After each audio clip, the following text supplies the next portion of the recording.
Shalom, selamat pagi Bapak Ibu, Saudara yang dikasihi Tuhan Yesus Kristus. Puji Tuhan, hari ini kembali lagi kita merenungkan firman Tuhan. Dan sebelumnya mari kita berdoa. Bapa di sorga, terima kasih buat berkat-Mu yang luar biasa dalam hidup kami. Sehingga sampai detik ini kami ada sebagaimana kami ada, semua karena anugerah-Mu. Terima kasih buat penyertaan-Mu sepanjang malam dalam istirahat kami, sehingga di pagi hari ini kami bisa bangun. Dan sebelum kami masuk dalam berbagai aktivitas kami hari ini, dalam pelayanan, dalam pekerjaan kami mau bersama-sama merenungkan firman Tuhan.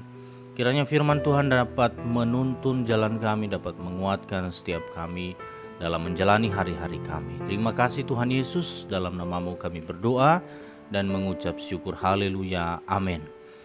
Bapak Ibu Saudara yang dikasihi Tuhan Yesus Kristus, pagi hari ini tema perenungan kita adalah diberkati untuk menjadi berkat. 2 Korintus 9 ayat 11 sampai 15 berbunyi demikian. Kamu akan diperkaya dalam segala macam kemurahan hati yang membangkitkan syukur kepada Allah oleh karena kami. Sebab pelayanan kasih yang berisi pemberian ini bukan hanya mencukupkan keperluan orang kudus, tetapi juga melimpahkan ucapan syukur kepada Allah. Dan oleh sebab kamu telah tahan uji dalam pelayanan itu, mereka memuliakan Allah karena ketaatan kamu dalam pengakuan akan Injil Kristus dan karena kemurahan hatimu dalam membagikan segala sesuatu dengan mereka dan dengan semua orang.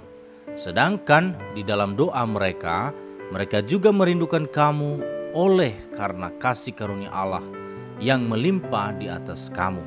Syukur kepada Allah karena karunia-Nya yang tak terkatakan itu. Bapak Ibu Saudara yang dikasihi Tuhan, tidak dapat dipungkiri bahwa saat ini merupakan masa yang sulit. Banyak orang berjuang agar bisa bertahan dalam situasi yang tidak menentu. Tidak ada yang dapat memperkirakan secara pasti kapan masa sulit ini akan berakhir. Tetapi di dalam setiap kesulitan yang kita hadapi, kita sebagai anak-anak Tuhan tidak sedikit pun kekurangan kasih karunia-Nya yang melimpah.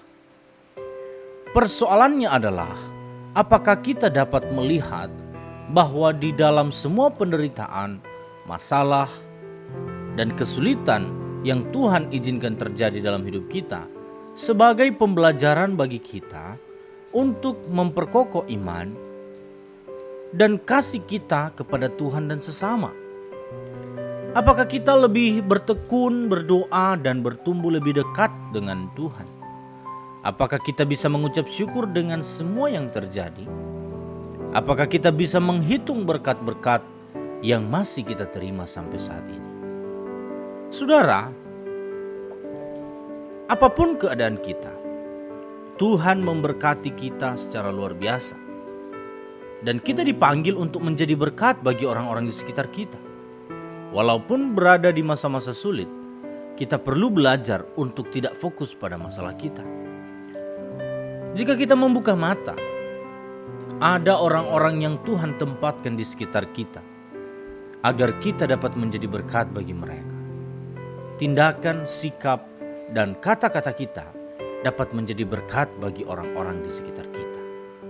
Cara kita menangani kesulitan dengan ketenangan, kedamaian, kepercayaan, dan sukacita dapat menjadi magnet bagi mereka. Hidup keseharian kita dapat membantu memperkuat orang-orang di sekitar kita. Kita harus selalu ingat bahwa anak-anak Tuhan diberkati untuk menjadi berkat. Dan oleh karena itulah nama Tuhan dipermuliakan. Saudara, jangan terperangkap dalam pola pikir yang miskin dan berusaha mencengkeram semua berkat, karunia, dan talenta yang Tuhan berikan kepada kita. Jangan memegang erat-erat hal-hal yang seharusnya dapat kita bagikan kepada orang-orang di sekitar kita. Bagi kita anak-anak Tuhan, tidak berkesudahan kasih setia Tuhan Tak habis-habisnya rahmat-Nya, selalu baru setiap pagi. Besar kesetiaannya, mari kita bagikan apapun yang telah kita terima dari Tuhan. Jadilah berkat bagi orang-orang di sekitar kita. Amin. Untuk firman Tuhan, mari kita berdoa. Terima kasih Bapa di sorga untuk firman-Mu pagi hari ini. Ajar kami Tuhan untuk selalu menjadi berkat bagi orang-orang di sekitar kami. Kami percaya bahwa Tuhan memberkati kami dengan luar biasa. Namun berkat itu bukan untuk kami sendiri, tetapi kami harus menjadi berkat bagi orang-orang lain. Terima kasih Tuhan buat firman-Mu yang mengingatkan kami pada pagi hari ini. Kami akan masuk dalam berbagai aktivitas kami. Kami serahkan sepenuhnya hidup kami ke dalam tangan-Mu. Dalam nama Tuhan Yesus kami berdoa dan mengucap syukur. Haleluya. Amin.